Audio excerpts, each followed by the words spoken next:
defined, that whosoever believes in him should not perish but have eternal life. John chapter 3 verse 15.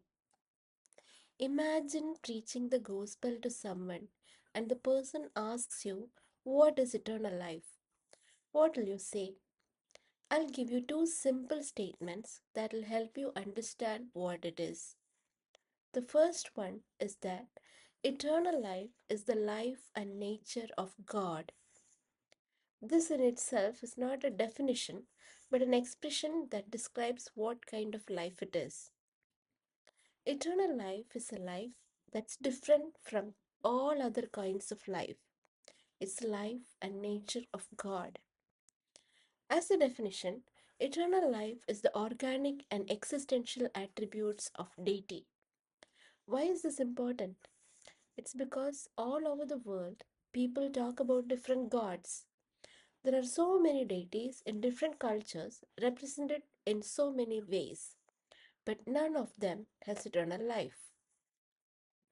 Eternal life is the life that Jesus in Scripture declared the Father has, which essentially distinguishes him from all others that may be called gods.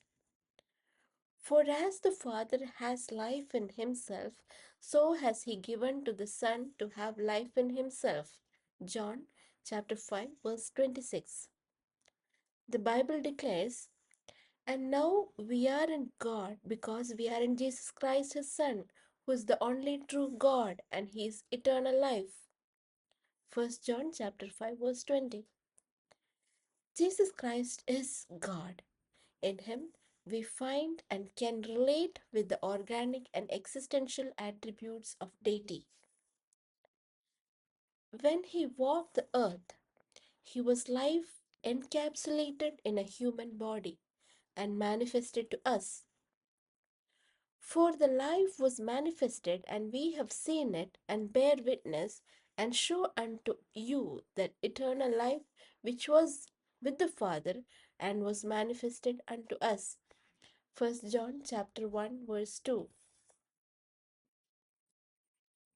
This eternal life is what he brought to the world. John chapter 10 verse 10. This is the message of the kingdom of God, that Jesus Christ offers eternal life freely. That's why it's called gospel. You don't have to pay anything for it. Confession. I rejoice in knowing that I have the life and nature of God in me, the organic and existential attributes of deity. This divine life sets me apart and empowers me to live victoriously. I walk in the consciousness of this incorruptible, impregnable, and invincible life in me. In Jesus' name, Amen. For further studies, John chapter 17 verse 3, 1 John chapter 5 verses 11 to 13, 1 John chapter 5 verse 20. നിത്യജീവൻ.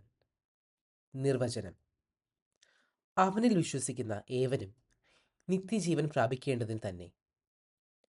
യോഹന്നാന്റെ സുവിശേഷം 3-ാം അധ്യായം 15-ാം വാക്യം.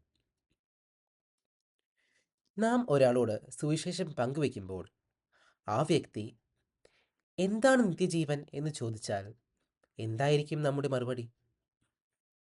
2 കാര്യങ്ങളിലൂടെ ലളിതമായി മനസ്സിലാക്കി തരുവാൻ ഞാൻ ആഗ്രഹിക്കുന്നു. ഒന്നാമത്, നിത്യജീവൻ ദൈവത്തിൻ്റെ ജീവനാണ്. അത് ദൈവത്തിൻ്റെ പ്രകൃതമാണ്. ഒരു നിർവചനമല്ല, തിരിച്ചറിയുവാനുള്ള വിവരണമാണ് ഇവിടെ പങ്കുവയ്ക്കുന്നത്. നിത്യജീവൻ എന്നത് മറ്റു തരത്തിലുള്ള ജീവനിൽ നിന്ന് തികച്ചും വ്യത്യസ്തമായ ജീവനാണ്.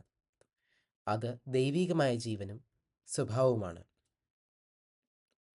ഒരു നിർവചനം എന്ന നിലയിൽ ദൈവത്തിൻ്റെ ജൈവികവും അസ്തിത്വപരവുമായ സവിശേഷത അഥവാ സ്വഭാവമാണ് നിത്യജീവൻ. എന്താണ് ഇതിൻ്റെ പ്രാധാന്യം?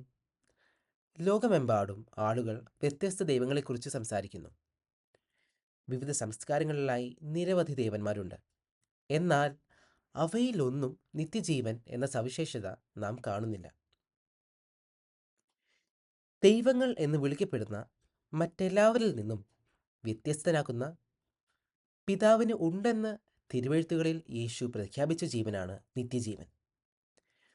പിതാവിന് തന്നിൽ തന്നെ ജീവനുള്ളതുപോലെ അവൻ പുത്രനും തന്നിൽ തന്നെ ജീവനുള്ളവൻ ആക്കുമാറ് വരം നൽകിയിരിക്കുന്നു. യോഹന്നാന്റെ സുവിശേഷം 5-ാം അധ്യായം 26-ാം വാക്യം. ബൈബിൾ പ്രഖ്യാപിക്കുന്നു, ദൈവപുത്രൻ വന്നു എന്നും സത്യദൈവത്തെ അറിവാൻ നമുക്ക് വിവേകം തന്നു എന്നും നാം അറിയുന്നു. നാം സത്യദൈവത്തിൽ അവൻ്റെ പുത്രനായ യേശുക്രിസ്തുവിൽ തന്നെ ആകുന്നു. അവൻ സത്യദൈവവും നിത്യജീവനും ആകുന്നു. യോഹന്നാൻ എഴുതിയ 1-ാം ലേഖനം 5-ാം അധ്യായം 20-ാം വാക്യം. യേശുക്രിസ്തു ദൈവമാണ്.